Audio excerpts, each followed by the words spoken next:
امام اعظم ابو حنیفہ رحمۃ اللہ علیہ نے طریقہ تفسیر کے حوالے سے کیا روش اختیار کی ہے؟ انہوں نے کہا اسی سے پتہ چل گیا کہ جو فقہ اسلام کے شریعت کے اصول ہیں ان میں سب سے پہلا نمبر کتاب اللہ کا ہے۔ قرآن کی تفسیر قرآن کے ذریعے، شریعت کا کوئی حکم ہو اس کو سب سے پہلے قرآن میں تلاش کیا جائے گا۔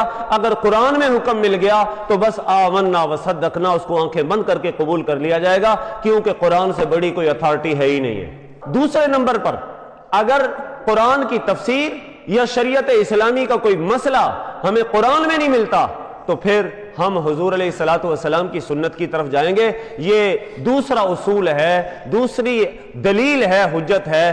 اللہ کے نبی صلی اللہ علیہ وسلم کے قول، فعل اور حجت اور حدیث کو لیا جائے گا، سنت کو لیا جائے گا، وہاں سے مسائل کا استنباط کیا جائے گا، قرآن کی تفسیر کا مطلب لیا جائے گا۔ اور اگر وہاں پر بھی نہ ملے تو پھر ظاہر ہے امام اعظم ابو حنیفہ رحمۃ اللہ علیہ کہتے ہیں کہ اس میں دیکھا جائے گا کیا صحابہ کا اس کے بارے میں اتفاق ہے۔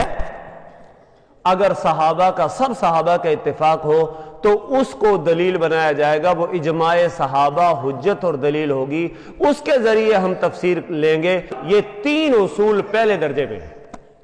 پہلا نمبر کس کا ہے؟ قرآن کا۔ دوسرا نمبر قرآن کی تفسیر کے لیے سنت رسول کا۔ تیسرا نمبر کیا ہے؟ اجماع صحابہ کا۔ اور چوتھا نمبر پہ حضرت امام اعظم ابو حنیفہ رحمۃ اللہ علیہ کہتے ہیں کہ اگر کوئی مسئلہ قرآن کی کسی آیت کا مطلب وہ نہ قرآن میں ملے، نہ سنت رسول میں ملے، اور نہ ہی وہ اجماع صحابہ میں ملے، تو پھر قرآن و سنت کی روشنی میں امت، علماء امت جو صالح للاجتہاد ہیں، اجتہاد کے قابل ہیں، ان کے اجتہاد کو لیا جائے گا کہ وہ قرآن و سنت کی روشنی میں کیا مسئلہ بتاتے ہیں، تو ظاہر ہے ان کا قول حجت ہوگا۔